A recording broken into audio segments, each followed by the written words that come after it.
আসসালামু আলাইকুম।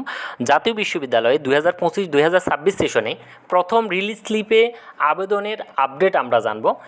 প্রথম রিলিজ স্লিপে অর্থাৎ আমরা আজকে যেটা জানবো সেটা হলো রিলিজ স্লিপে কারা আবেদন করতে পারবে এবং রিলিজ স্লিপের সিস্টেমটা কী, কীভাবে রিলিজ স্লিপে ভর্তি হতে হয়, এটা নিয়ে আমরা বিস্তারিত আলোচনা করব। তো প্রথম দেখি রিলিজ স্লিপে কারা আবেদন করতে পারবে। রিলিজ স্লিপে যারা প্রথম এবং দ্বিতীয় মেরিটে কোনো কলেজ বা সাবজেক্ট পায় নাই, ভর্তি হতে পারে নাই, তারা এখন তাদের পছন্দ অনুযায়ী যে কোনো 5টা কলেজ চয়েস দিয়ে প্রথম রিলিজ স্লিপে আবেদন করতে পারবে। এটা হলো 1। 2 নম্বর হলো যারা প্রথম এবং দ্বিতীয় যে কোনো একটা মেরিটে ভর্তি হয়ে আছে, এখন সে তার কলেজ পছন্দ না হয় সে ভর্তি বাতিল করে এখন প্রথম রিলিজ স্লিপে আবেদন করতে পারবে। তো এক্ষেত্রে সে ভর্তি হয়ে আছে কিন্তু তার কলেজ পছন্দ না হয় সে ভর্তি বাতিল করে পুনরায় প্রথম রিলিজ স্লিপে আবেদন করতে পারবে। এক্ষেত্রে আগামী মাসে 7 জুলাইয়ের মধ্যে অবশ্যই ভর্তি যেখানে আছে সেই ভর্তিটা বাতিল করে সে নতুন করে এখন আবার প্রথম রিলিজ স্লিপে 5টা কলেজ চয়েস দিয়ে আবেদন করতে পারবে।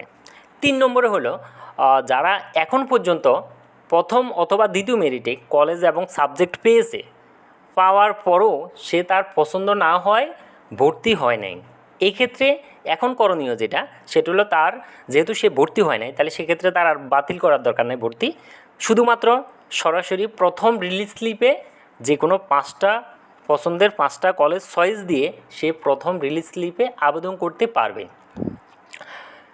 আবেদনের সিস্টেমটা আমরা দেখব এবং হলো এটার জন্য কী কী করতে হবে সেটাও দেখব। তার আগে আরেকটা কথা বলি যে আমরা যে রিলিজ স্লিপে আবেদন করব, এই রিলিজ স্লিপে আবেদন করতে হবে আমাদেরকে 30 জুন বিকেল 4টা থেকে 15 জুলাই রাত 12টার মধ্যে অবশ্যই অনলাইনে আবেদন কমপ্লিট করতে হবে এবং আবেদন ফর্মটা আমরা অবশ্যই প্রিন্ট দিয়ে সাথে রাখব। এক্ষেত্রে কলেজে গিয়ে এই ডকুমেন্টটা জমা দিয়ে নিশ্চয়ন করা লাগবে না বা কলেজেও যাওয়া লাগবে না, কিছু করা লাগবে না, শুধুমাত্র আমরা অনলাইনে আবেদন করে সাবমিট করব আর হলো এটা প্রিন্ট করে আমাদের সাথে রাখব।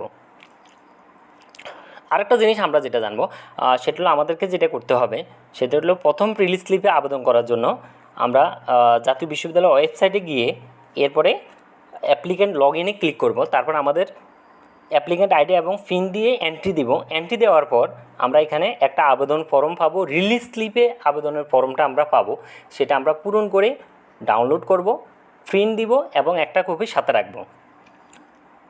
আর আরেকটা কথা যেটা সেটা হলো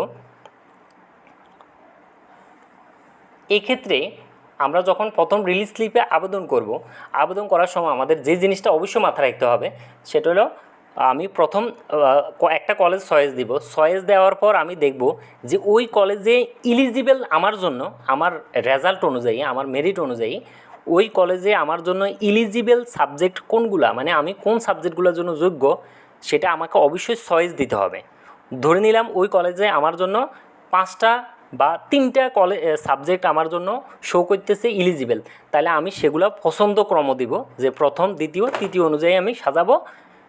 ঠিক তেমনি এইভাবে আমি যদি 5টা কলেজ চয়েস দিই, 5টা কলেজে আমার জন্য ইলিজিবল যে সাবজেক্টগুলো আছে আমি সেই সাবজেক্টগুলোর সবগুলোই আমি অবশ্যই পছন্দক্রম অনুযায়ী উপর থেকে নিচে সাজিয়ে তারপর আমি সাবমিট করব। এরপরে যখন আমাদের প্রথম রিলিজ স্লিপের ফলাফল প্রকাশ করবে তারপর আমি আমার পছন্দের 5টা কলেজের যদি আমি সাবজেক্ট পেয়ে যাই তাহলে তো আমার ভাগ্য ভালো, যদি আমি সুযোগ না পাই তো সেই ক্ষেত্রে আমি আবার দ্বিতীয় রিলিজ স্লিপে আবেদন করে ভর্তির সুযোগ পাবো যদি সাবজেক্ট পাই। আশা করি যারা মোটামুটি পাস করেছে আশা করি সবাই সাবজেক্ট পাওয়ার কথা।